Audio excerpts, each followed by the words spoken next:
Buenos días para todos. Vamos a iniciar la sesión de esta mañana. Vamos a continuar hablando un poco sobre las aplicaciones de las ecuaciones diferenciales y específicamente sobre el tema que comenzamos la semana pasada. Si quieren, vamos a comenzar ahí haciendo un resumen de lo que veíamos en la sesión anterior. Recuerden que lo titulábamos ahí como las aplicaciones de las ecuaciones diferenciales de segundo orden.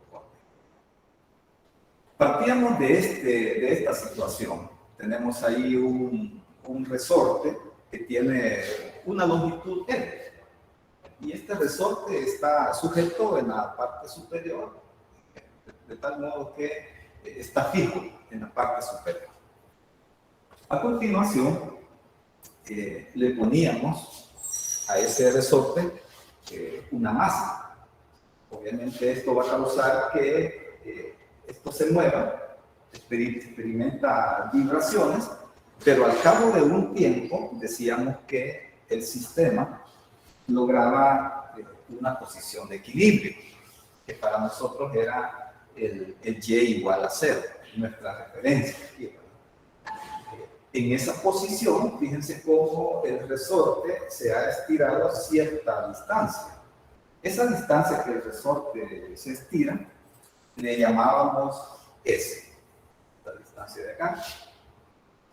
Cuando ya el sistema está en reposo, por ejemplo, por la acción de una fuerza externa, esta masa podríamos subirla o bajarla con respecto a la posición de equilibrio. Supongamos que una fuerza la lleva hacia abajo. Aquí, ¿verdad?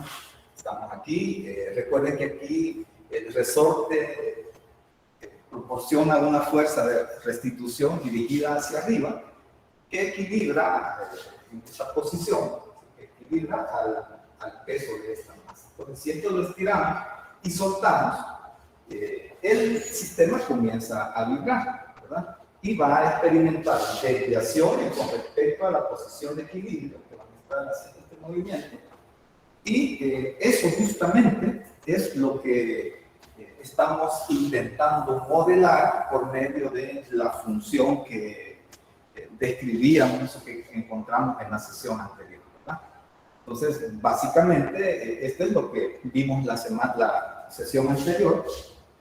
Vean cómo a medida que transcurre el tiempo, noten cómo el movimiento de la masa va describiendo una función seno o coseno. Veíamos en la sesión anterior que la solución de la ecuación diferencial que me sirve para modelar esta situación efectivamente es una función seno o una función coseno. Y en la solución general, acuérdense que va la mezcla de ambas soluciones, y en las formas alternativas podemos escribirla como seno, la función, o exclusivamente como un coseno. Acuérdense que veíamos aquí ciertas características de este movimiento. Una característica principal era la amplitud de este movimiento, que lo veíamos como el desplazamiento máximo a partir de la posición de equilibrio, que está indicada en esta posición, aquí, aquí, aquí. Ahí es cuando el resorte está pasando por la posición de equilibrio. Esta amplitud con respecto a esa posición de equilibrio que está aquí y que también lo tenemos aquí abajo, eso recuerden que le llamábamos la amplitud, ¿verdad? Eso nos da una idea de qué tanto con respecto a la posición de equilibrio está desplazándose la masa. Otra característica importante era el periodo, que se define como el tiempo necesario para completar un ciclo completo. Fíjense cómo aquí la masa, si tomamos por ejemplo como referencia aquí, y la masa viene en este movimiento, ¿sí? Y para que se vuelva a completar ese punto, o ese movimiento, tendríamos que llegar hasta aquí. Esa distancia es lo que llamamos el periodo, que está medido en segundos, ¿verdad? Obviamente el periodo se puede medir no solamente en esta situación que ahora les he puesto aquí, perfectamente podríamos medirlo de aquí, cuando la masa comienza a hacer este movimiento hacia arriba, y podríamos medirlo hasta aquí. Este sería otro período. O cuando va subiendo por acá, que sería acá, tendríamos otro periodo. Así que para eso tienen varias alternativas para encontrar el periodo. Recordemos además que la solución de la ecuación diferencial que nosotros planteábamos como modelo para esta situación tenía esta forma, ¿verdad? Notamos que no tiene términos exponenciales, ¿sí? Acuérdense que la ecuación auxiliar de este modelo, la parte real es cero, solo tiene parte imaginaria, por eso no aparecen las exponenciales acá, ¿verdad? Que aparecerían como e a la 0 por t. Esos términos, como son unos, no los ponemos acá, ¿verdad? Entonces la ecuación decíamos que tomaba esta forma en particular. Después veíamos que no hay mucha información que podamos extraer de esta ecuación y que por lo tanto necesitábamos escribirla en una forma alterna. La forma alterna ya echaba cuenta la amplitud en esta distancia de acá y tomaba esta forma, ¿verdad? Después veíamos que no solamente se puede escribir en términos de seno, sino que también puede aparecer ahí como un coseno. Noten, recordemos la diferencia entre estas dos expresiones es principalmente, aparte de la función, ¿verdad? Es principalmente el ángulo de fase, ¿verdad? Entonces, esta omega que aparece aquí, recuerden que solo depende de las características del sistema que tengamos. Recuerden que K es la constante de resorte y M es la masa que usted ha colocado ahí en el extremo del resorte. Así que, conociendo ese valor, fíjense, si usted puede calcular omega, directamente podría llegar a esta ecuación sin plantear la ecuación característica. Directamente podríamos pasarla. Y esto fue lo que veíamos la sesión anterior, ¿verdad? Entonces, hasta este momento, espero que tenga ahí ya un poco claro que lo que estamos intentando describir es cómo se mueve el sistema masa-resorte, ¿verdad? Y ya hemos determinado que el tipo de movimiento es en función de seno y coseno. Y por eso se llama movimiento, se llama movimiento, se me ha olvidado el nombre completo de esto, a ver si me acuerdan. Al final de la sesión anterior le pusimos nombre, movimiento armónico le llamábamos, ¿verdad? Movimiento armónico, haciendo referencia a esto, ¿verdad? Que puede expresarse en términos de senos y cosenos. Recuerden que no hay amortiguamiento, movimiento armónico libre, no hay amortiguamiento, y la fuerza que utilizamos al inicio para estirar el resorte hasta una cierta posición, esa fuerza desaparece. ¿Sí? Solo sirvió para estirarlo y ver el movimiento que me genera esto de acá, ¿verdad? Entonces, la sesión anterior tuvimos todo esto, vimos cómo sacar esta ecuación, vimos cómo llegar a esta forma alternativa, veíamos además los cuidados que hay que tener con este ángulo de fase, que no es simplemente ir a poner ahí a la calculadora la tangente de C1 entre C2 o C2 entre C1, sino que había que hacer algunas consideraciones con respecto a ese ángulo de fase, ¿verdad? Entonces, lo que vamos a hacer ahora es simplemente completar con otro ejemplo y con eso vamos a cerrar esta parte del movimiento armónico simple. No sé si hay alguna pregunta hasta esta parte con respecto a lo que veíamos en la sesión anterior. Básicamente llegamos hasta esto, ¿verdad? Con detalle de cómo calcular estas tres ecuaciones. Vamos a ver si hay alguna pregunta de esta parte. Si no, podemos avanzar a un ejemplo. Vamos a trabajar este ejemplo que el que hicimos la sesión anterior estaba en unidades del sistema internacional, ¿verdad? Ahora vamos a resolver este que está en el sistema inglés. En el sistema inglés, acuérdense que se utilizan como unidad de masa el SLU, como unidad de peso la libra, como unidad de distancia el pie y como unidad de tiempo el segundo. Todavía se utiliza mucho este sistema, ¿verdad? Así que vamos a resolver este problema para ver los cuidados que debería de tener cuando trabajamos con este sistema. Bien, veamos entonces cómo vamos a resolver este problema. El problema menciona que inicialmente se anexa ahí o se cuelga del resorte un cuerpo que pesa 3 libras y que ese peso de 3 libras estira 3/4 de pie del resorte. Y luego esa masa se cambia por otra, ¿verdad? Entonces, analicemos esa primera situación que tenemos ahí. Vamos a analizar qué pasa con ese primer cuerpo.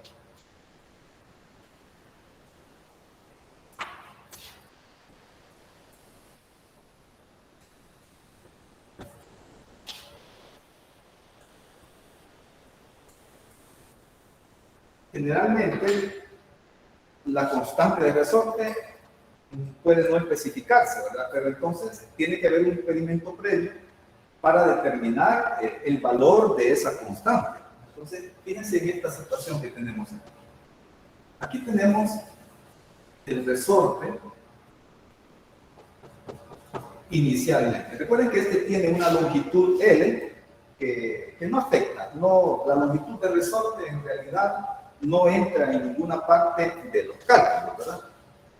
Luego dice que un peso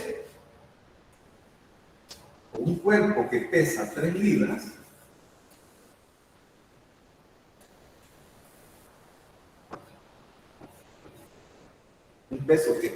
un cuerpo que pesa 3 libras estira 3/4 de pie. Se supone que cuando usted lo pone aquí, vibra y después de cierto momento alcanza esta posición. Entonces, con respecto a la longitud inicial, esta, acuérdense que ese desplazamiento que hace el resorte lo medimos por S. Y en este caso me especifica que ese desplazamiento fue de 3/4 de pie. Así que conocemos este valor. Este valor es de 3/4 de pie. La abreviación para pie es FT y se suele poner un puntito ahí. Entonces, es la abreviación de feet. Bueno, ahí tenemos. ¿Qué más me dice ahí? Fíjense, esta parte es bien importante porque nos dicen que el cuerpo que pesa 3 libras, esto es muy importante porque en este sistema la unidad de masa es el SLU y la unidad de fuerza o el peso aquí se especifica en libras, en onzas o en toneladas. En este caso lo tenemos en libras. Entonces, aquí podemos escribir esto para que le quede ahí como referencia, como el cuerpo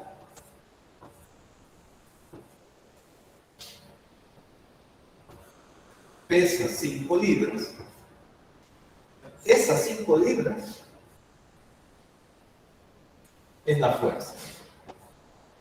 Esas 5 libras son la fuerza.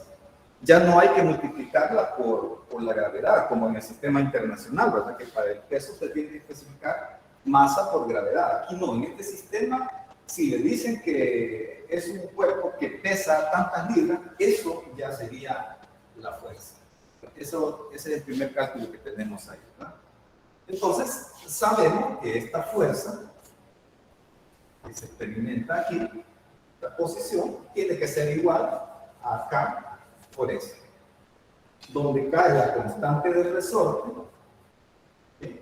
Y ese es el desplazamiento que tiene con respecto a la longitud inicial del resorte. Y aquí podríamos entonces despejar la constante del resorte, que sería la fuerza aplicada entre el desplazamiento. Que tendríamos aquí una fuerza de 5 y lo desplazó 3/4.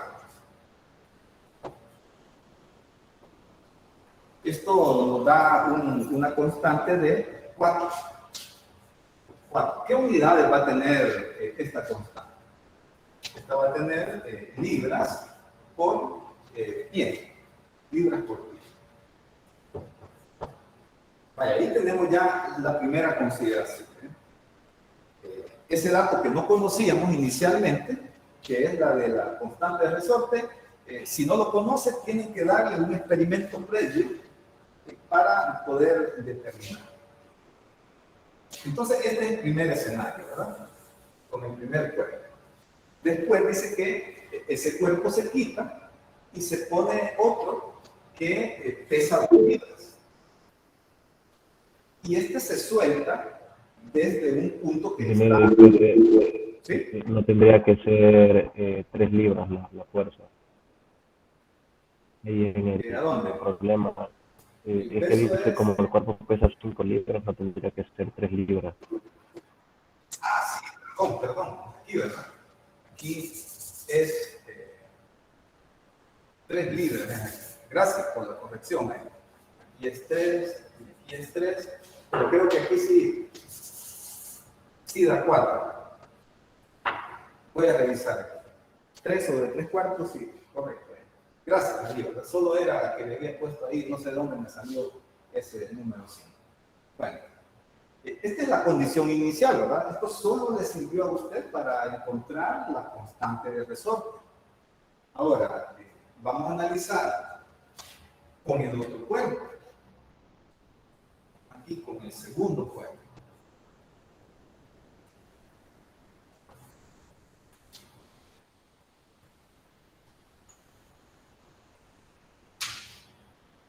Con el segundo cuerpo, vamos a suponer, por ejemplo, que esta es la posición de equilibrio. Recuerden que en esta posición tenemos E igual 0. Supongamos que, según lo que narra aquí, dice que ahora hemos puesto uno que pesa 2 libras. Y ese se suelta desde un punto que está a 2/3 de pie, bajo la posición de equilibrio.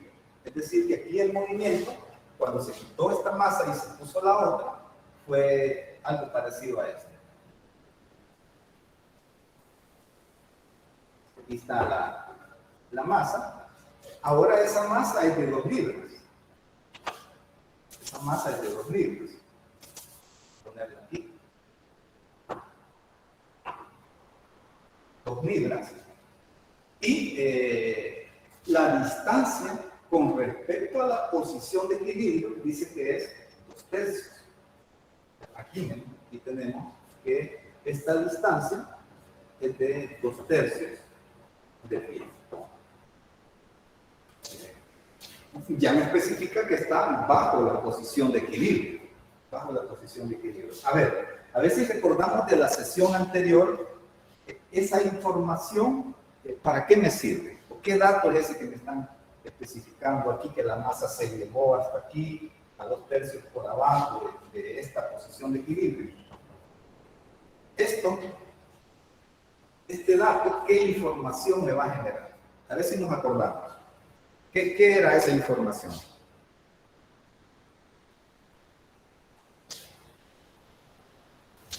Valores iniciales. Correctamente, ¿verdad? Era una de las condiciones iniciales.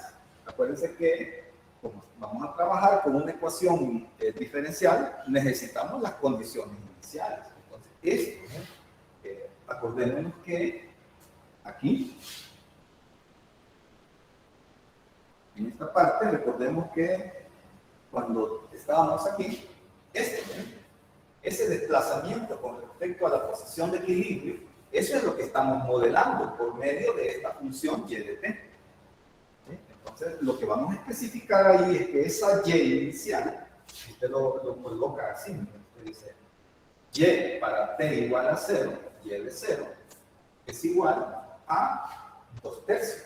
Esa es la posición inicial. Ahora, ¿Lo dejamos positivo o lo ponemos negativo? ¿Cómo dejamos esa información? ¿Hay 2/3 positivo o negativo?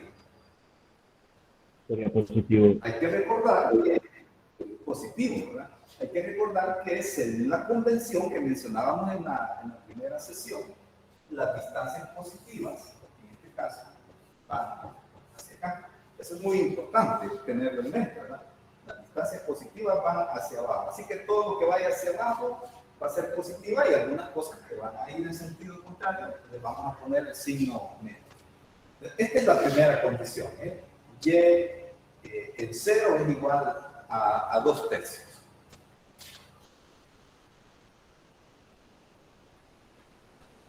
Bueno, además me dice que aparte de llevarla hasta esta posición, se suelta, dice ahí, bajo la posición de equilibrio, con una velocidad dirigida hacia arriba de 4/3 pie por segundo. Entonces, el cuerpo se llevó hasta esta posición y a partir de aquí, aquí es bien importante, miren, para que usted comprenda las preguntas que le pueden plantear cuando usted esté resolviendo esto. Cuando usted estira el resorte, llevamos aquí hasta una posición que está aquí abajo, ¿verdad? Aquí usted lo tiene con la mano. Usted puede hacer dos cosas aquí. Yo podría simplemente lo llevo de la posición de equilibrio hasta esta posición. Aquí inicialmente lo llevo hasta aquí, ¿verdad? Aquí puedo hacer dos cosas. Puedo simplemente soltarlo y esto va a comenzar a vibrar. Si solo lo suelto, si el enunciado dijera ahí que se lleva hacia abajo y se suelta, eso quiere decir que con cuánta velocidad inicial ha partido, si simplemente lo soltamos. ¿Cuál sería la velocidad inicial? 0. 0. Recuerden que la velocidad en este caso va a estar dada por la derivada de la función y de la derivada de la posición. Ahí tendríamos una condición inicial. Esa es una situación que usted podría hacer. Estira y simplemente suelta, ¿sí?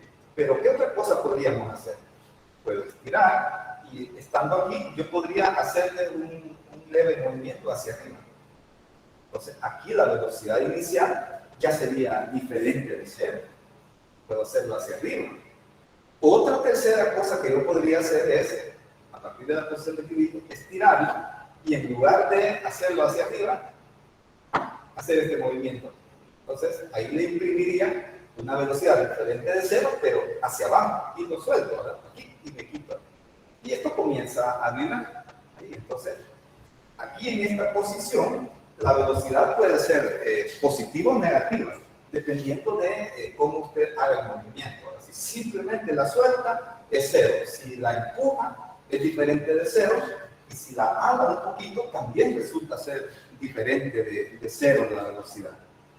¿Qué me dice aquí? Dice que se suelta desde un punto que está a 2/3 bajo la posición de equilibrio con una velocidad dirigida hacia arriba de 4/3 de pi. En este caso me dice que aquí, cuando usted suelto, lo voy a utilizar.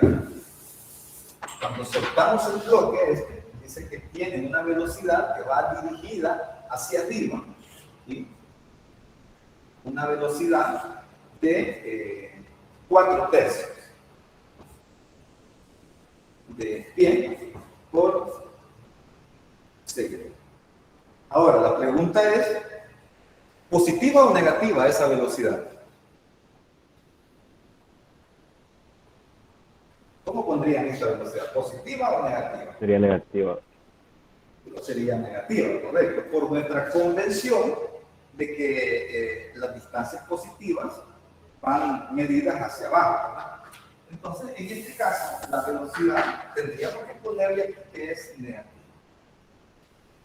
Esta otra información lo que me da es que la segunda condición inicial que usted va a evaluar aquí es que Y', que sería la velocidad, la derivada de la posición, Y' evaluada en 0, tiene que ser igual a menos 4/3. ahí, ¿verdad?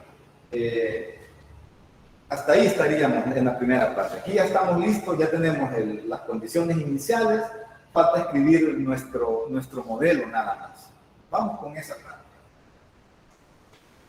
¿Alguna pregunta hasta acá? Disculpe, ¿verdad que en estos problemas de resorte, o sea, todo lo que va para abajo sería positivo, ¿verdad? Siempre. Sí, esa es nuestra convención.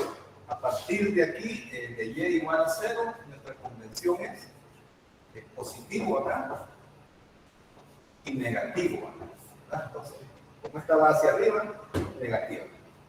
Esa es la convención que hemos adoptado, ¿verdad? Veamos, entonces. Ya tenemos ahí las condiciones iniciales.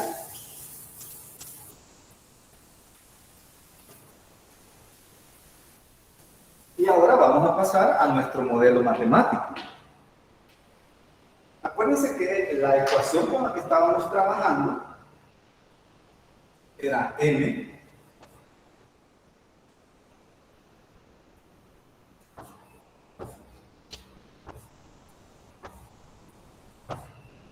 esta era la ecuación de la que íbamos a trabajar, ¿verdad? ¿De dónde salía esta ecuación? Acuérdense que esta salía de plantear todas las posibles fuerzas que estuvieran interactuando en determinado momento con nuestro sistema, ¿verdad?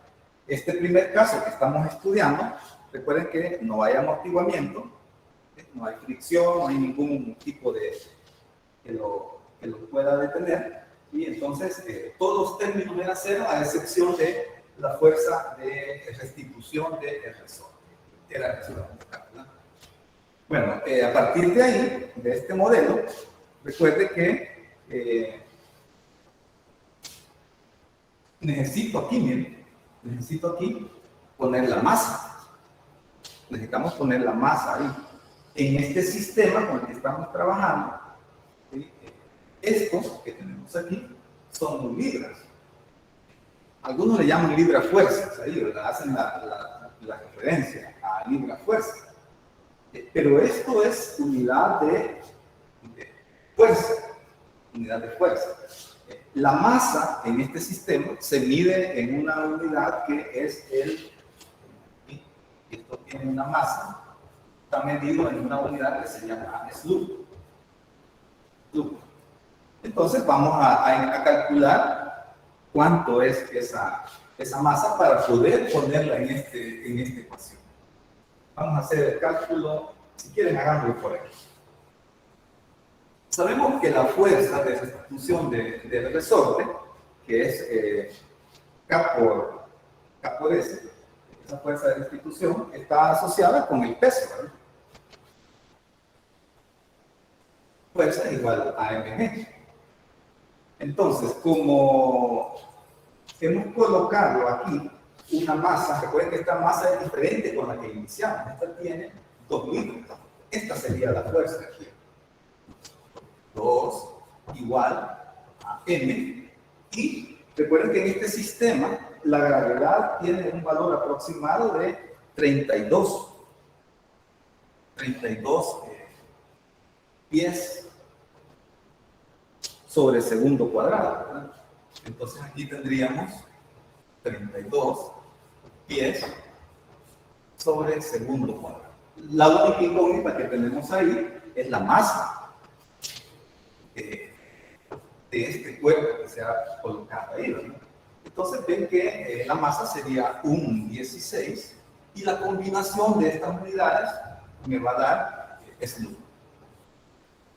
Esta es lo que usted debe de colocar ahí, ¿verdad? No se le vaya a olvidar, porque es un poco raro este sistema, calcular la masa para poder ponerla en esta ecuación. No vaya a poner aquí directamente 2 o 3 libras ahí, hay que calcular la masa. Ya con esto, ya usted tendría aquí un 16 de cuadrado lleno de t cuadrado más, a ver, la constante ya la habíamos determinado, que tenía un valor de 4. Pregunta, si hemos cambiado la masa, ¿cambiará el valor de la constante de resorte o se mantiene? Sería la misma. ¿Perdón? Recuerden que ese valor, independientemente de la masa que usted coloque ahí, la relación que le va a dar entre la distancia que lo estira y esa masa que usted coloque va a ser constante. Entonces, siempre va a tomar un valor de 4. 4y igual 0. Y este sería nuestro modelo con el que vamos a trabajar. Si quitamos esta cantidad de acá para que nos quede esto libre, de y de t cuadrado, 16 por 4 es 64y, y esto igualado a 0. Este sería nuestro modelo con el que vamos a trabajar. Aquí tenga presente que por las situaciones del modelo, ¿verdad? Pues siempre va a llegar a una ecuación de este tipo. Es decir, usted espera tener raíces complejas aquí. No le puede dar una raíces repetidas o raíces diferentes. Usted espera para este modelo, que va a tomar siempre una forma parecida a esta, tener raíces complejas, ¿verdad? Recordemos que la ecuación, lo que nos interesa de aquí es la ecuación auxiliar, ¿sí? Recuerde, importante, estamos utilizando m para la masa y anteriormente la ecuación auxiliar la ponemos en términos de m. No vaya a ser ahí, ¿verdad?, que nos equivoquemos y escribamos la ecuación auxiliar en otra variable. Aquí tendríamos, por ejemplo, r cuadrado más 64 igual a 0. Ahí tendríamos nuestra ecuación auxiliar, ¿verdad? Ya vamos viendo que lo que va a resultar de eso son un par de raíces complejas y conjugadas. Veamos, la R1, la primera raíz, no tenemos parte real, ¿verdad? Va a ser 0 más raíz de 64 va a ser 8i. Y la otra raíz, la R2, va a ser 0 menos 8i. Como son raíces complejas conjugadas, bueno, usted ya casi que intuitivamente va diciendo, entonces la solución general va a tener la forma C1 coseno de 8t más C2 seno de 8t. Ahí va. En la sesión anterior también insinuábamos lo siguiente, miren. Para llegar aquí, puse la ecuación auxiliar, encontré las raíces y llegué a esa solución que tenemos aquí. En la sesión anterior les mencionaba yo que si usted encuentra esta cantidad, raíz de k sobre n, que para nuestro caso es k, recuerde que era 4, y n, determinamos que era, ¿cuánto era? Un 16. Aquí tiene producto de extremos entre producto de medios, le va a dar raíz de 64. Y esto es 8. Entonces, todo este paso de aquí, todo esto de acá, usted calcula eso con ese 8 que tenemos ahí, que recuerde que ese 8 es el omega.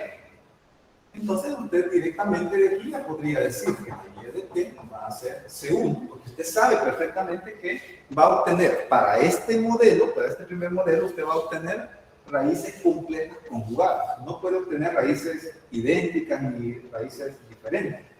Entonces usted pone C1 coseno de este valor, de 8t, más C2 seno de 8t. Sin hacer este procedimiento, ¿verdad? Sería algo válido. Así que aquí tenemos ya nuestro modelo. Sería por este método, o aquel utilizando esta situación. Evaluemos las condiciones iniciales. Vamos a partir de esta ecuación y vamos a evaluar las condiciones iniciales.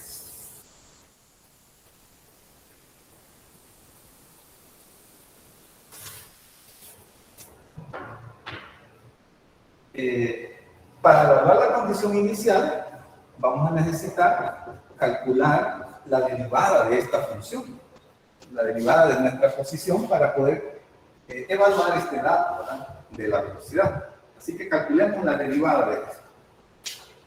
La derivada del coseno es menos 0 y acuérdense que vamos a tener ahí menos 8 C1 seno de 8t más la derivada del seno es el coseno, pero con este argumento 8 C2 derivada del seno coseno de 8t. Entonces aquí tenemos el par de ecuaciones que vamos a utilizar para evaluar nuestras condiciones iniciales. Veamos, la primera condición era que y de 0 ¿cuánto era y de 0? 2/3. Este valor era, ¿verdad? Y de 0, 2/3. Ahí estamos, y de 0, 2/3. Vamos a tomar esta ecuación, ¿sí? Y voy a poner donde tengamos y, que es solo aquí, 2/3, ¿sí? Y en t vamos a poner 0. Lo voy a poner aquí, en esta ecuación. 2/3 igual.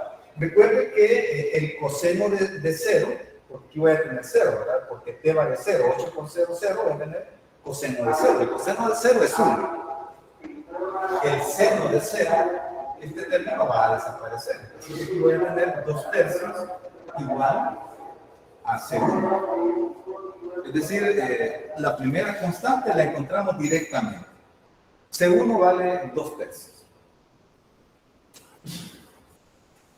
Ahora voy a utilizar la primera derivada para evaluar la segunda condición inicial, que era que y' en 0 era igual a menos 4/3. Ahora vamos a utilizar esto. Donde aparezca y' va a ser menos 4/3, que es a la izquierda de la ecuación, menos 4/3.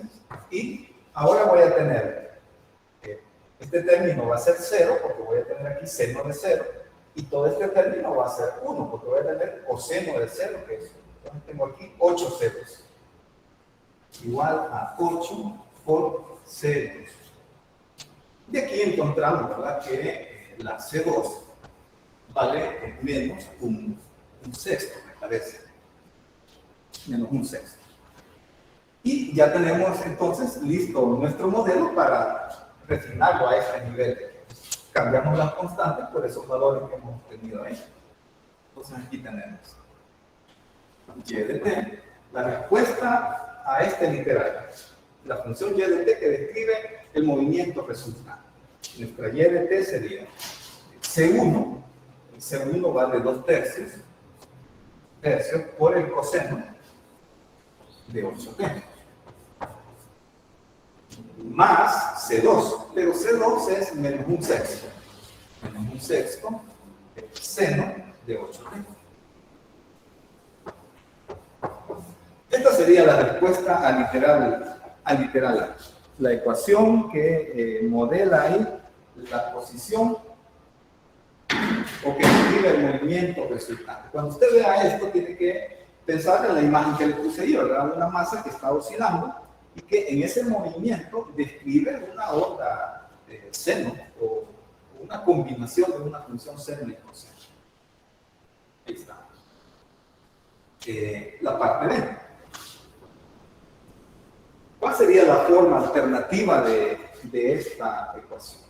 Recuerden que el objetivo de la forma alternativa es sacar alguna información útil. Es por no mucho que obtenemos una información útil, a menos que la graficáramos, ¿verdad? Y ahí podríamos ver directamente, por ejemplo, la amplitud, el periodo, la frecuencia, etc. Pero así es muy difícil de visualizar. Entonces vamos a escribirla en esta notación alternativa. Recuerden que la forma alternativa decíamos que es la amplitud multiplicada por el seno de omega t.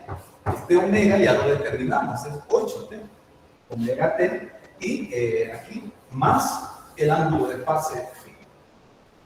Vamos a calcular esta cantidad y vamos a aprovechar ahí de recordar las consideraciones que usted tiene que hacer cuando calcule este ángulo.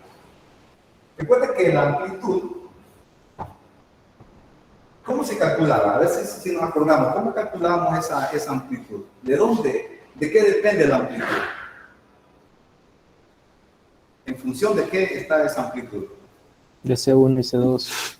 Esa amplitud es función de las constantes, nada más. Eso me va a dar esa magnitud de ese desplazamiento. Entonces recuerde que va a poner aquí 2/3 al cuadrado. 2/3 al cuadrado es C1 al cuadrado más C2, que es menos 1/6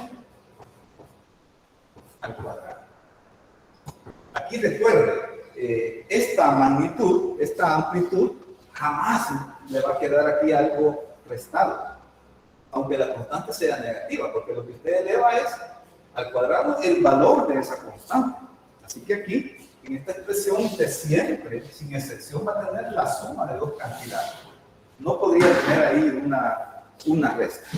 Esto le va a dar raíz de 17 sobre 6. Esa sería la amplitud, raíz de 17 sextos.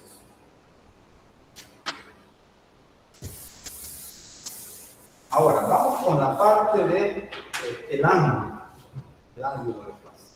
Para este caso, cuando usted trabaje con el seno,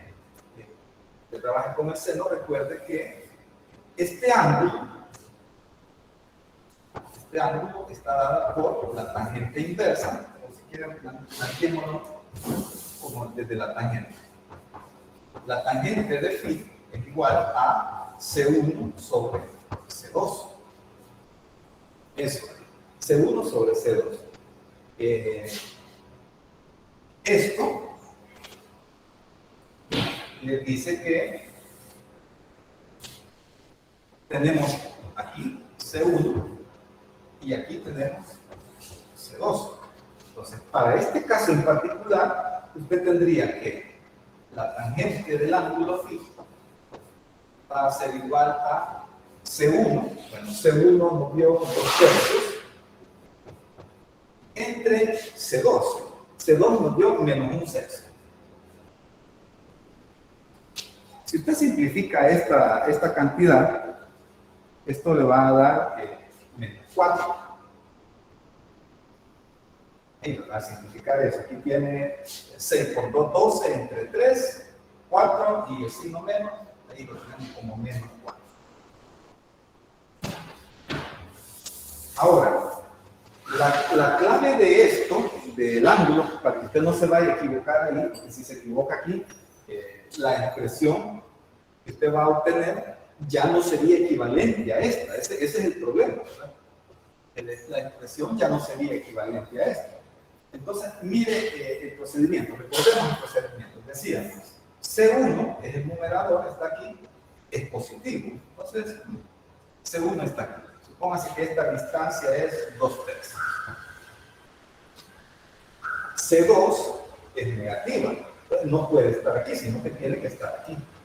Y esta distancia supongamos que es 1/6. Negativa. Menos 1/6. Entonces, lo que nos interesa a nosotros es esto, ¿no? Esto de acá, y este ángulo phi es este. Este es el ángulo phi. Ese es nuestro ángulo phi. Entonces, este ángulo phi sería la tangente inversa de esta cantidad, que es menos 4, pero fíjense que, como les mencionaba en la sesión anterior, el problema es que la calculadora, cuando usted aplica esta función, tangente inversa, solo devuelve resultados aquí y aquí. Ella siempre piensa que está en el primer cuadrante o en el cuarto cuadrante. Entonces, nosotros tenemos que hacer la consideración para corregir el ángulo. Entonces, usted primero hace el esquema El esquema le permite saber en qué cuadrante está trabajando. En este caso estamos aquí en el segundo cuadrante. Cuando usted pone en su calculadora, la calculadora como detecta este signo menos, la calculadora se mueve automáticamente hasta este cuadrante. Si es positivo esta cantidad, la calculadora se mueve automáticamente aquí. Ella piensa que está aquí. Bueno, no piensa, ella se ubica aquí. Y si es negativo, la calculadora se mueve a este cuadrante. Y si usted calcula esto directamente en su calculadora, en realidad lo que está obteniendo, es este ángulo. Este phi, llamémosle de la calculadora. Phi de cálculo. Ese es el ángulo que usted está obteniendo. Si usted lo mete directamente ahí con estos valores, ¿verdad? Porque ella no sabe detectar que usted lo quiere aquí. Ella se lo manda aquí siempre. Entonces, ¿qué corrección hacíamos para mover este ángulo de tal modo que llegue hasta el segundo cuadrante? Acuérdense que la corrección es sumarle aquí. Esa es la corrección. Y se lo pone aquí directamente. No vaya a ser phi igual a menos 4, calcule este ángulo y después le suma aquí. No es aquí, porque este ángulo es de la calculadora y usted lo quiere aquí. Así que plantea esto directamente. En el ejemplo que resolvíamos en la sesión anterior, ese valor era un múltiplo de pi. Me acuerdo que era menos pi cuarto, me parece, o 3 pi cuarto, no sé. En este caso, no da un múltiplo de pi, sino que tenemos que representarlo ahí como un valor que en este caso es 1.816. Este sería el ángulo inicial. En radianes, recuerde, eso tiene que estar en radianes. No le vaya a ocurrir poner aquí grados ahí, ¿verdad? En radianes, 1.816. Recuerde que para este modelo estamos suponiendo que el tiempo es una cantidad real. Por lo tanto, tiene que estar en radianes. No vaya a poner ahí grados. Ya tenemos aquí el ángulo, ¿no? Entonces, si regresamos a esta expresión de acá, la y de t que nosotros tenemos, la podríamos escribir como la magnitud de la amplitud. Sería raíz de 17 sextos seno de omega t, que era 8t, más el ángulo, más 1.816. Si puede darle ahí más decimales, sería un poco mejor. Ahí yo lo he dejado hasta 3 decimales, creo que es suficiente. Vale, este sería entonces nuestro modelo. Este sería el modelo que vamos a utilizar. A ver si hay preguntas. Me interesa que les quede bien claro esta parte, ¿no? Porque es la mayor fuente de error ahí en los exámenes, que no se puede expresar correctamente ese ángulo. No sé si hay alguna pregunta de esa parte, de esto, del ángulo, o alguna otra pregunta de esto que hemos visto.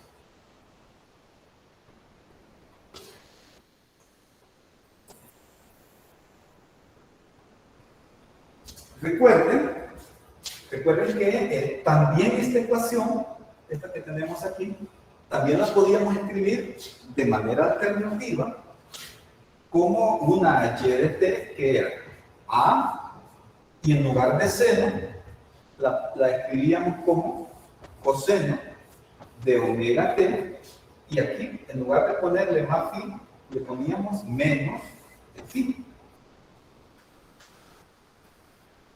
¿Cómo nos quedaría el otro equivalente de esa ecuación? Pues eran 3 modelos equivalentes, ¿verdad? O trabajamos con este, o incluso podríamos trabajar con este. Si usted grafica las 3 ecuaciones, las 3 tienen la misma gráfica. Solo cambia su representación aquí, que una va en términos de seno y coseno, y la otra lleva los dos términos. Lleva los dos términos, seno y coseno. Vean, ¿qué cosa cambiaría aquí? ¿La amplitud va a cambiar o se mantiene? Bueno, la amplitud solo depende de las constantes. Eso no tiene por qué cambiar. Aquí usted tendría raíz de 17 sextos. Lo que va a cambiar es su representación aquí en símbolo, coseno. Esto, el omega, ¿va a sufrir algún cambio? Eso no va a sufrir ningún cambio, porque omega solo depende de las características del resorte y de la masa que usted coloque. Eso no va a cambiar. Así que el omega va a seguir siendo aquí 8t. El ángulo. A ver, ¿qué ángulo le pondríamos aquí? ¿Qué ángulo le pondríamos? Fíjense a este paso aquí. Aquí teníamos la tangente inversa de menos 4 más pi. Vamos a descomponerle sus dos valores. A ver si me hace, porque no lo tengo aquí, déjenme ver si lo tengo aquí. No, a ver si me hacen el favor de calcular en radianes cuánto es la tangente inversa de menos 4. A ver si alguien me hace el favor. Ahí es menos 1.325. ¿Así? Menos 1.325. Sí, de ahí siguen otros números, 8, 17, no sé si quieren anotarlos. A esto si le sumábamos pi aquí, se supone que debería de darnos 1.816. Verifíquenlo ahí, para ver que estamos correctos en esto. ¿Sí, verdad? ¿Sí da lo mismo? Sí. Ok. Sí. Vale, entonces, ¿qué ángulo le vamos a poner aquí? ¿Qué ángulo le vamos a poner ahí? ¿Será que le ponemos 1.325 o menos 1.325 positivo? ¿Qué ángulo le vamos a poner ahí? ¿O le vamos a poner otro ángulo? Analicemos un poco. ¿Qué ángulo va en realidad ahí? En el ejemplo anterior, en el ejemplo que resolvimos en la sesión anterior, si ustedes se acuerdan, cuando llegábamos a este paso, teníamos la tangente inversa y las dos constantes eran iguales, solo cambiaban en el signo. Entonces nos quedaba aquí tangente inversa de menos 1. Y me acuerdo que el ángulo que teníamos aquí era menos pi cuartos. Cuarto, creo. Y cuando le sumábamos pi para mandarlo aquí, le sumábamos más pi, que sería 4 pi cuartos.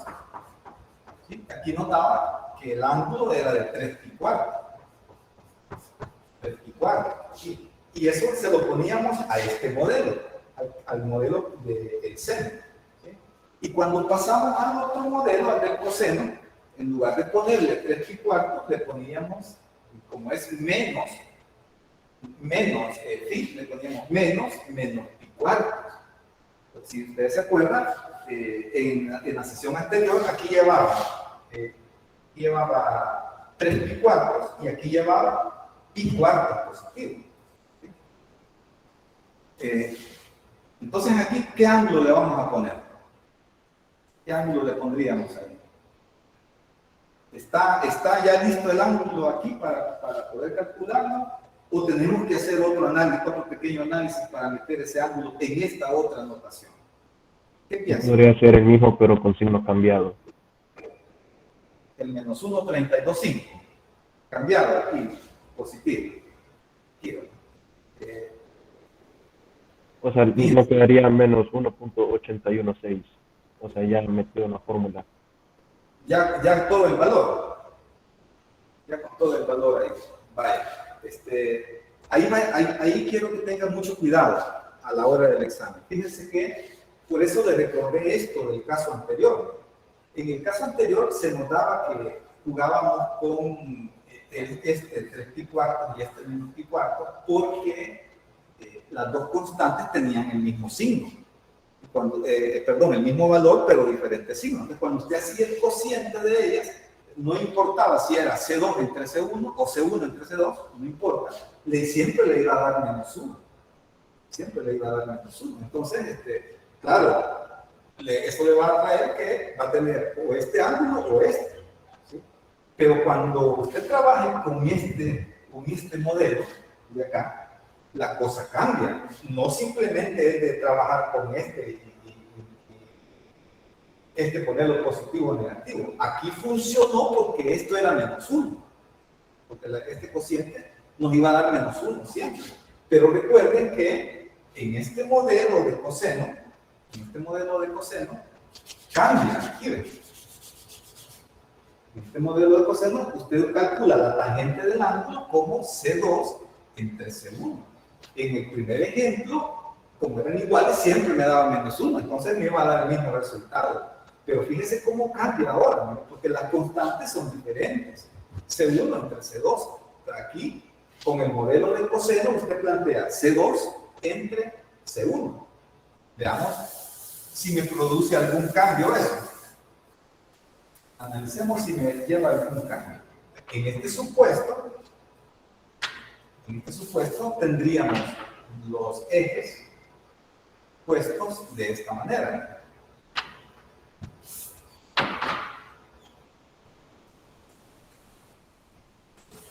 Aquí tendríamos C2 y aquí tendríamos C1.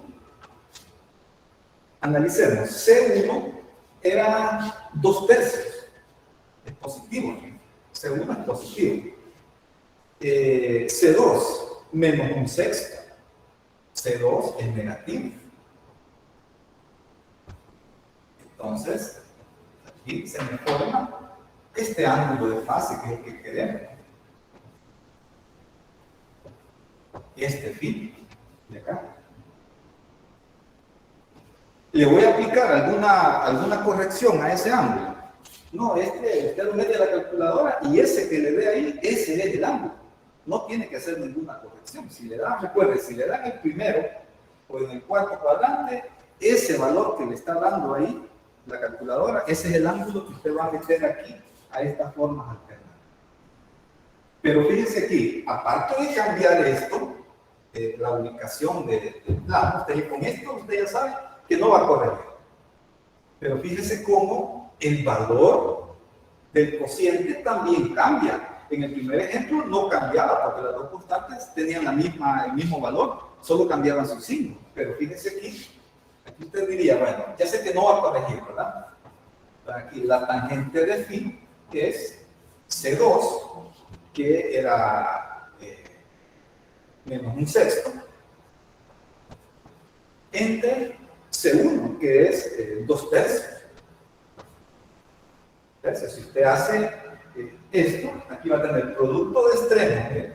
Recuerden que hacemos producto de extremos aquí, ¿verdad? Va a tener menos 3 entre producto de medio, que sería 2.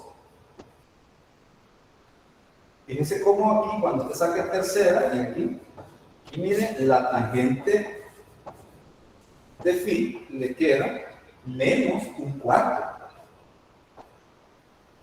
Con el otro modelo, esto era menos 4, el inverso de este. ¿Sí? Claro, en el primer ejemplo que resolvimos, nos daba lo mismo por la situación esta. Pero aquí, mire, tiene que considerar esto. Por lo tanto, no es que usted va a jugar simplemente con el ángulo que ya puso aquí y arreglarlo, no. Tiene que volver a analizar esto. Tiene que volver a analizar y ahí ver cuánto le da. Claro, si le da menos 1, usted ya sabe que con esos dos ángulos va a estar jugando. Aquí está, la tangente de menos 1/4. Por lo tanto, este phi que usted va a tener aquí es la tangente inversa de menos 1/4. ¿Cuánto resulta ser eso? Sería menos Yo tengo aquí 0.25. O sea, 0.245, ¿verdad? Menos 0.245 o 25. Como hemos estado dando 3 decimales, dejémoslo así. Menos 0.245. Entonces aquí, como el modelo es omega t menos phi, entonces te va a decir menos 0.245 más 0.245. Y ahí tiene ya la otra alternativa lista. Entonces, tenga mucho cuidado ahí de no simplemente intercambiar los ángulos. Siempre haga el análisis, a menos que le resulte esta situación, que las constantes sean idénticas, tengan signo que difiera nada más por su signo, y entonces usted sabe que con ese ángulo va a armar uno para este modelo, y con el otro que le dé la calculadora va a armar el otro modelo. Pero en el caso más general, hay que hacer las dos consideraciones por la parte. Vamos a ver si hay preguntas de esta parte. Estamos todavía aquí, ya contestamos el A, acabamos de contestar en el literal B. Vamos con las otras preguntas.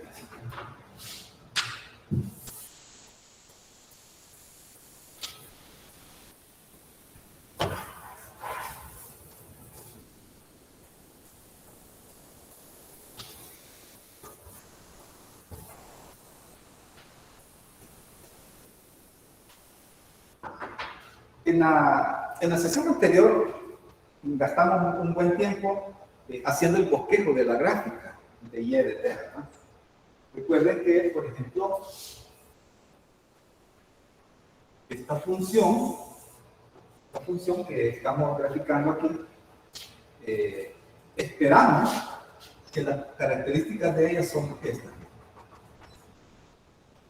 Esta distancia que va a estar acá, recuerden que va a tener un valor, ¿sí?, por aquí arriba. Esto vale raíz de 17 sextos, que es la amplitud, ¿verdad? Raíz de 17 sextos, eso es. Como la masa fue llevada hacia la posición de equilibrio con una velocidad, a 2/3 abajo de la posición de equilibrio, y recuerden que para nosotros eso es el Y positivo, y aquí tenemos el tiempo. Entonces, la masa va a iniciar en un punto que esté, por ejemplo, aquí. Por ejemplo, ahí. Luego veíamos que comienza el movimiento oscilatorio, ¿verdad? Aquí, hace este movimiento acá, vemos aquí y por aquí. Se va a completar lo que llamábamos un periodo. Recuerden que para caracterizar el fenómeno basta con un periodo, porque usted después simplemente lo va reproduciendo. Ahora, fíjense en este movimiento. Aquí está la masa abajo de la posición de equilibrio, una distancia positiva abajo de la posición de equilibrio. Cuando usted lo suelta, aquí, ¿hacia dónde va la masa? En ese movimiento. ¿Hacia dónde va la masa ahí? ¿Va subiendo o bajando? En esa parte, ¿cómo va la masa? A ver si me ayuda ahí. ¿Va subiendo o bajando? Va bajando.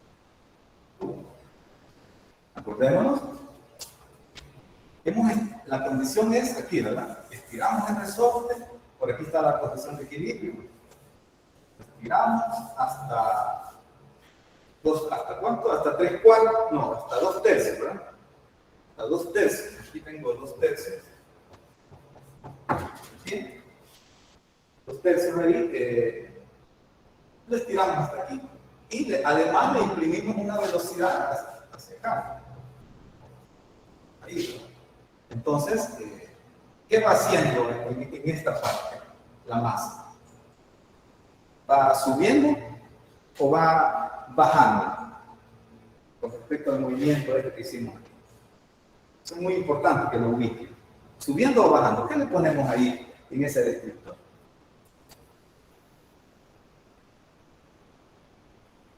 Si lo soltamos aquí, ¿para dónde va a salir la masa? Cuando Sube. la masa va a tender a subir aquí, ¿sí? Mira aquí, va a subir, en un momento va a volver a pasar por la posición de equilibrio, ¿sí? Y en otro momento va a estar arriba de la posición de equilibrio. Más o menos es lo que estaba indicado aquí, ¿verdad? ¿Sí? Es un movimiento que va haciendo la masa ahí. Un poco tienen que imaginarse esta situación, ¿no? Pero en este caso, fíjense cómo aquí la masa va subiendo. Y va subiendo. Aquí llega a la posición de equilibrio. Cuando la masa aquí Llego aquí, pasó a este punto. Está aquí, en la posición de equilibrio. Sube un poquito más. Aquí, miren, aquí sigue subiendo. Y sigue subiendo. Y llega hasta un máximo. ¿Qué va a pasar después de ese máximo? Ya no va a poder subir más. ¿Qué le tiene que pasar a la masa? Va a bajar y su velocidad va a ser cero. En ese momento ahí experimenta la física que ustedes ya conocen. En ese momento se detiene, ¿sí? Que es ese que he marcado ahí, que está aquí, y después comienza a repetir su movimiento. Por lo tanto, aquí, ¿qué va haciendo la masa? ¿Subiendo o bajando? Bajando. Aquí va bajando.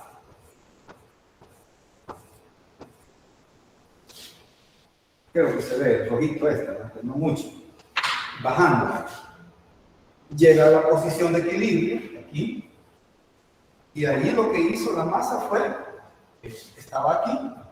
Y entonces va bajando, bajando y pasó por la posición de equilibrio. Y estamos en este punto. La masa sigue bajando, bajando hasta que llega a la magnitud de la amplitud aquí. Por lo tanto, fíjense cómo aquí la masa sigue bajando. La masa sigue bajando, pero cuando alcanza aquí la amplitud, ¿sí? Después de esto, ¿qué le va a suceder aquí? ¿Qué le va a suceder a la masa en lo que sigue después? Aquí vuelve a subir. Aquí vuelve a subir, ¿no? Entonces, un aproximado del movimiento de la masa es, estaba el resorte originalmente aquí, sin nada. ¿Sí? Le pusimos la de 2 libras aquí, lo llevé hasta aquí y solté. Hace esto, llegué aquí, estoy aquí. Cuando estoy aquí, estoy en este punto, desde donde lo solté. Comienza a subir aquí, llego aquí. Sigue subiendo, llego aquí. Aquí ya no puede pasar más allá. Entonces, se regresa y va bajando a la posición de equilibrio. Baja aquí y luego repite hasta aquí. Hasta ahí lo vamos a dejar porque hasta ahí tenemos un ciclo. Hasta ahí tenemos un ciclo. Eso que tenemos ahí, usted puede imaginárselo de esta manera, pues ahí, porque al mover la masa va describiendo este movimiento, seno y coseno. En los siguientes 2 modelos que vamos a estudiar, siempre vamos a tener la naturaleza esta de seno y coseno, pero va a tener otra variante. Este que estamos estudiando aquí, pues tiene esta forma, una banda seno o coseno pura. ¿Para qué me sirve esta consideración? Miren, fíjense las otras preguntas que tiene ahí. Vamos con el C. Dice, ¿en qué tiempo pasa el cuerpo por la posición de equilibrio por primera vez dirigiéndose hacia arriba? Pasó por la posición de equilibrio aquí en A. Pasó también aquí en B. Y aquí va a seguir, ¿verdad? Pero eso no nos interesa. Por el momento. Vaya, miren, entonces dice, en el literal C, ¿en qué tiempo pasa el cuerpo por la posición de equilibrio? Es decir, ¿a dónde intersectaría el eje T por primera vez dirigiéndose hacia arriba? Hacia arriba. ¿Dónde estoy? Si se va a pasar por el origen la primera vez y va dirigiéndose hacia arriba. ¿Estoy en A o estoy en B? ¿Dónde estamos ahí? Estamos en A, ¿verdad? Dice aquí que va dirigiéndose hacia arriba, es decir, va subiendo. Por eso hicimos ese análisis ahí. Ahora, ¿cómo encontramos estos puntos donde la función pasa por cero? ¿Se acuerdan que lo hicimos en la primera sesión? ¿Cómo encontramos esos valores donde la función pasaba por cero? Depende de la función con la que usted trabaje, ¿verdad? Recuerden que la forma alternativa que habíamos determinado era raíz de 17 sextos seno 8t, aquí habíamos puesto más 1.816 me parece. 1.816. ¿Y cómo averiguo a dónde esta función cruza por cero? Recuerde que la información básica usted la tiene en la función seno simple que estudiamos ahí, ¿verdad? Que tiene y igual a seno de x. Decíamos que esta función pasa por el eje x cuando x vale 0, cuando vale pi y cuando vale 2pi, y si sigue cuando vale 3pi, si la sigue calculando cuando vale 4pi, 5pi, etc. Así que el argumento aquí, esta x que tengo aquí, debería de ser un múltiplo entero de pi. 1pi, 2pi, 3, 4, 5. Cuando se cumple eso, entonces usted sabe que la función pasa por 0. Pero esta función. Ahora, mi función, ¿cuándo va a pasar por 0? El mismo análisis. La función va a pasar por 0 cuando 8t más 1.816 sea igual a n-pi, donde n es un entero positivo. De ahí podemos despejar el tiempo. Aquí vamos a tener que 8t es igual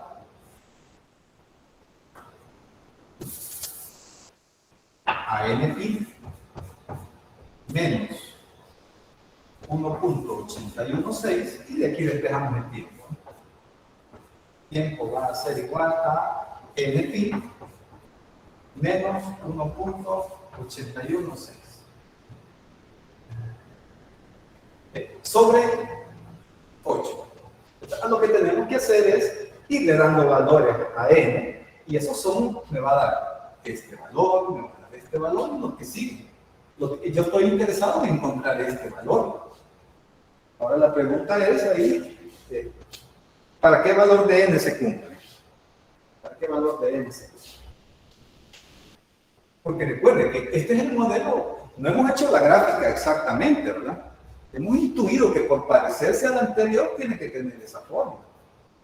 Pero mire aquí, por ejemplo, si usted le da el valor de n igual a 0, si n es igual a 0, puede hacer, si quiere aquí, una pequeña tablita para que se le vea ahí más ordenado. Aquí vamos a tener n y aquí si n es 0, ¿cuánto me da el tiempo? Fíjense cómo esta cantidad va a ser 0. La cantidad va a ser 0 y ¿cómo le va a quedar el tiempo? No importa el valor, pero ¿cómo le va a quedar ese tiempo? ¿Qué signo va a tener? Negativo. Negativo, ¿no? ¿Tendrá sentido? ¿Será que el tiempo va para abajo aquí? ¿O definitivamente lo descartamos? Ese valor para n igual a 0. Obviamente ese valor tenemos que descartarlo. No podríamos tener un tiempo negativo ahí, ¿verdad? Eso tiene que ver por dónde inicia su modelo. Recuerde que si tuviéramos un cronómetro, nuestro tiempo comienza a contar aquí, ¿verdad? Cuando la masa la hemos llevado hasta aquí. Aquí yo tengo un cronómetro, lo acciono y suelto. T igual a 0. Tiene que coincidir con la condición inicial, es decir, antes de esto no hay nada, porque esto en realidad esto no tiene sentido plantear. ¿Sí? Vamos a poner cuando n vale 1. Entonces usted tendría ahí pi menos 1.816 sobre 8. Eso, si lo verifica, a ver si me ayuda a verificarlo ahí. Mire si le da ese valor. Sí, eso da. 0.17, ¿no? Y entonces, la respuesta a esto, ¿qué tiempo pasa el cuerpo con la posición de equilibrio por primera vez dirigiéndose hacia arriba? Es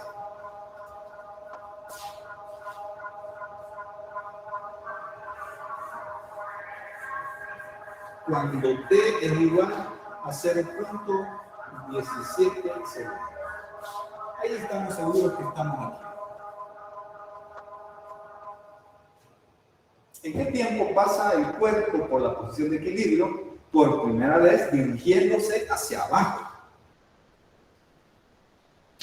Aquí pasó por la posición de equilibrio por primera vez, pero subiendo. Aquí pasó por la posición de equilibrio por primera vez, ¿sí? Pero aquí. Entonces ahí no hay más análisis porque tiene que ser el siguiente N, ¿verdad? Porque usted sabe que aquí ya pasó por la posición de equilibrio. Lo que sigue es llegar, cuando pasa por la posición de equilibrio, lo que sigue es llegar al máximo aquí. O si pasó aquí, llega al máximo. Y después regresa y vuelve a pasar por la posición de equilibrio. Por lo tanto, aquí tiene que ser cuando N vale 2. Haga 2pi menos 1.816 sobre 8. Y eso debería de ser aproximadamente, si lo verifica ahí, por favor, 0.56 segundos. ¿Si alguien lo puede verificar, por favor? Sí, es verdad. Ahí está. Entonces, para el otro literal,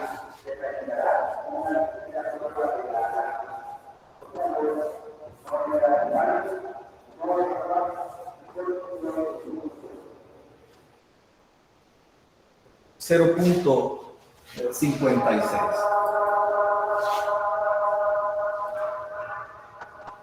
Hay un zumbidito que no sé si lo perciben, ahí están probando una alarma. Así que disculpen ahí si se escucha el sonido.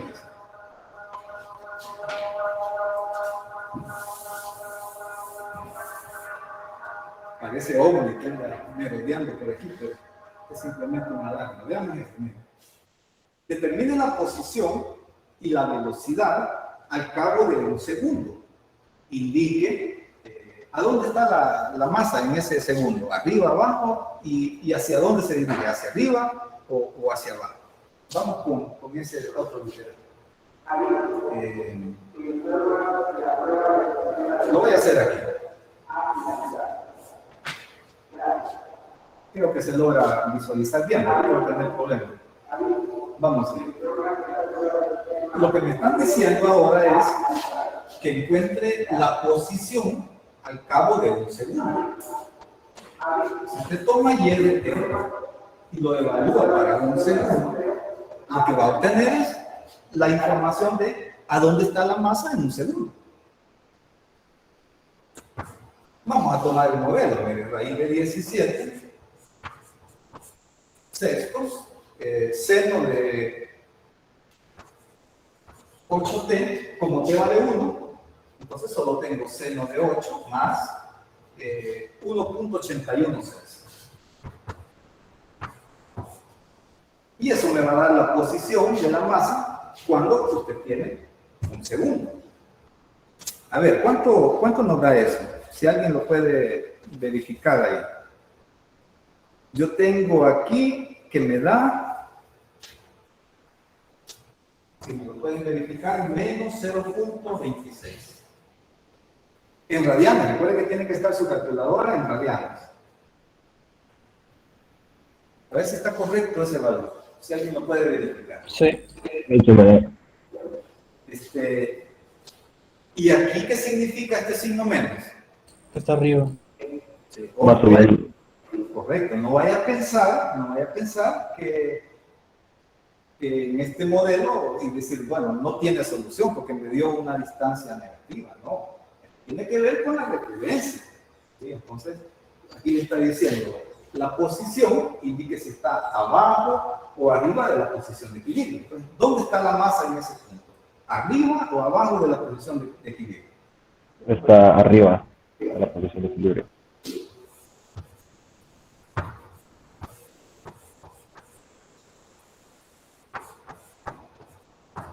Arriba de la posición de equilibrio. ¿Por qué? Porque nuestra convención era que a partir de aquí, de la posición de equilibrio, aquí, para acá es positivo y para acá es negativo. Como me dio menos 0.26, quiere decir que para un segundo está sobre esta posición de equilibrio. una distancia negativa, que nosotros lo interpretamos como que está arriba de la posición de equilibrio. No interpretamos que como una distancia negativa no existe y el problema no tendría solución. No.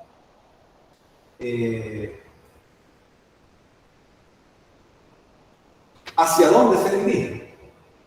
¿Hacia dónde se dirige? Necesito para eso, aparte de la función de posición, esto, necesito entonces y' de t.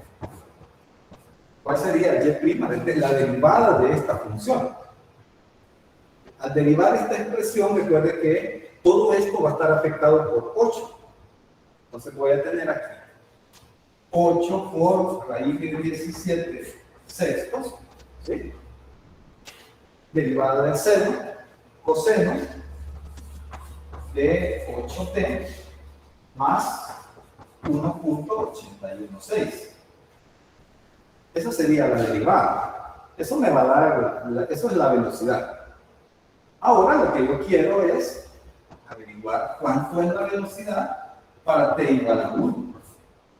Que va a ser 8 por raíz de 17 sextos, coseno, t vale 1. 8 más 1.816. Si lo verifican, yo tengo menos 5.08.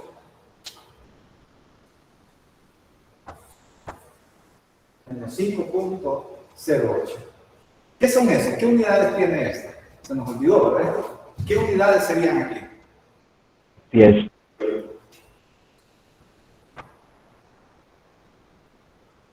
¿Y esto? 10 sobre segundo.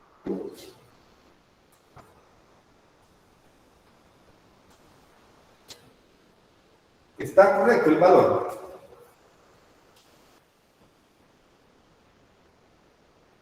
Sí, está bien. Okay. Y la pregunta, entonces, ¿para dónde va? ¿Va hacia abajo o hacia arriba? Hacia arriba. Le ponemos aquí, hacia arriba. ¿Por qué? Porque medio negativo. Aquí en ese momento va en un punto de moviéndose hacia arriba. Ahí tendríamos ese resultado. Y el último que dice que es determina el período. Recuerden que el período no es más que 2pi entre omega. 2pi, nuestro omega es 8. 2pi entre 8, aquí nos va a dar pi cuarto, ¿verdad? Ese sería el período. Pi cuarto quiere decir que si usted elaborara la gráfica de esta función, bastaría graficarla desde 0 hasta pi cuarto y ahí tendría ya un ciclo completo. Se supone que en este medio muñeco que hemos graficado aquí, hasta aquí sería pi cuarto. Ahí, ¿verdad? En la sesión anterior le di ahí una metodología más o menos para que usted esbozara esta gráfica. La frecuencia. La frecuencia es el inverso del período. 4 sobre pi. Y esto tiene unidades de hertz. ¿Qué es la frecuencia? Recuerden, el período es el tiempo que usted necesita para completar un ciclo completo. Por eso, para la función seno original, este es el período, 2pi. Ese es el período. 2pi, acuérdense que es 6 y algo, ¿verdad? Aquí tenemos 6 puntos y algo. Aquí que es pi, tengo 3 puntos y algo. 3 puntos y algo. La frecuencia que tengo ahí es qué tanto de la gráfica se ha trazado en un segundo. Aquí tendríamos 6 segundos, 3 segundos. Por aquí, en una parte de aquí, tendríamos un segundo. Esa porción que se ha graficado hasta llegar a un segundo, eso es la frecuencia. Aquí como tengo 4 entre 3, ¿cuánto es eso? 1, tiene que ser 1 y algo, ¿verdad? La frecuencia. Quiere decir que un ¿Cuánto es? Si me hacen ese cálculo, 4 entre pi. ¿Cuánto es eso? 4 sobre pi. 1.27. 1.27 Hz. Quiere decir que cuando usted llegue aquí a 1.27, perdón, cuando usted llegue aquí, no es ese valor, cuando usted llegue aquí a un segundo,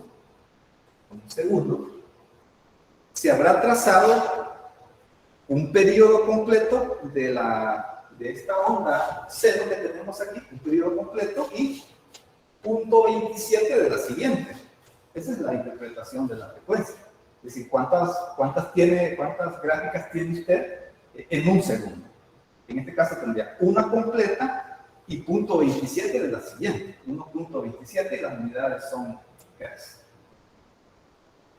Y bueno, aquí terminamos. Vamos a ver si hay preguntas de esta parte. A ver si tienen alguna pregunta. Disculpe, tenía una duda con respecto a la variable n. Representa como el número de periodos, ¿verdad? De la gráfica. Sí, ahí. N sería, mirarlo así, como el valor que vos necesitas. Por ejemplo, aquí, para la función seno, cuando la tenemos así, nosotros sabemos que por la forma básica esto cruza en cero. Aquí es cuando x vale 0, aquí cuando x vale pi y aquí cuando x vale 2pi. Y claro, entonces sigue repitiendo ahí, ¿no? Ahora, quiere decir que el argumento para que la función pase por 0 debería ser un múltiplo de pi. 0pi, 1pi, 2pi, 3pi, etc. Ahora, si vos tenés aquí, por ejemplo, 3x, claro, ya no va a pasar por 0 en pi y en 2pi. ¿Dónde va a pasar por 0 ahora? Tu argumento, 3x, tiene que ser igual a pi, a 2pi, a 3pi, es decir, tiene que ser igual a un múltiplo entero de pi, n pi. Por ejemplo, si n vale 1, entonces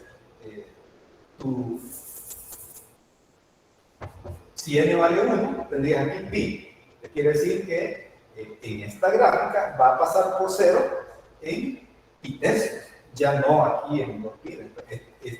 Claro, la gráfica es la misma, pero el valor aquí ahora sería pi tercios. Esa es un poco la lógica, que el argumento de la función seno o coseno lo ponemos ahí, en el caso de la función seno, a que sea igual a 0, a pi, a 2pi, a 3pi, porque ahí sabemos qué pasa, ¿sí? Por eso tomamos esto aquí. El argumento de la función tiene que ser lo que tengas aquí adentro, tiene que ser igual a un múltiplo entero de pi. Y ahí vos le vas dando valores de n igual a 1, 2, 3, y vas a ir reproduciendo estos puntos que tengamos ahí. Si trabajamos con la otra función, aquí trabajamos con la seno, si hubiéramos trabajado con la función coseno, recuerden que la función coseno, la básica, ¿verdad? Recuerden que tiene más o menos esta forma. Comienza aquí en 1, hace este movimiento, y aquí tenemos un periodo. Aquí tengo pi, tengo 2pi, y esta pasa por 0, ya no, esta pasa en pi, 2pi. La coseno pasa por 0 en pi medios. Aquí tengo 1 pi medios, 2 pi medios, 3 pi, aquí tengo 3 pi medios. Si estamos analizando una función, si aquí tenés coseno, entonces vas a decir ahí, ahora mi argumento de la función coseno tiene que ser un factor tiene que ser pi medios, 3 pi medios, ya no es n pi medios, sino que hay que ver cuál es la relación que me va generando pi medios, 3 pi medios, el otro, ¿cuál sería el otro? 4, 5 pi medios, ¿verdad? Aquí ya sería, por ejemplo, si tuviéramos aquí coseno, esto tendría que ser igual a pi medios, coma, 3 primerios, coma, y así sucesivamente. Esa es un poco la lógica, que vos tomas el argumento y lo relacionas con la función básica que tenés ahí. Y ahí vas a hallar los puntos de donde va el corte, ¿no? Le va dando valores a n. Y aquí podríamos generar una ecuación para hallar esto de... No se me ocurre ahorita, ahí se le pueden ir dando los valores. Bueno, ¿qué más? ¿Qué otra pregunta tendrán de esta parte?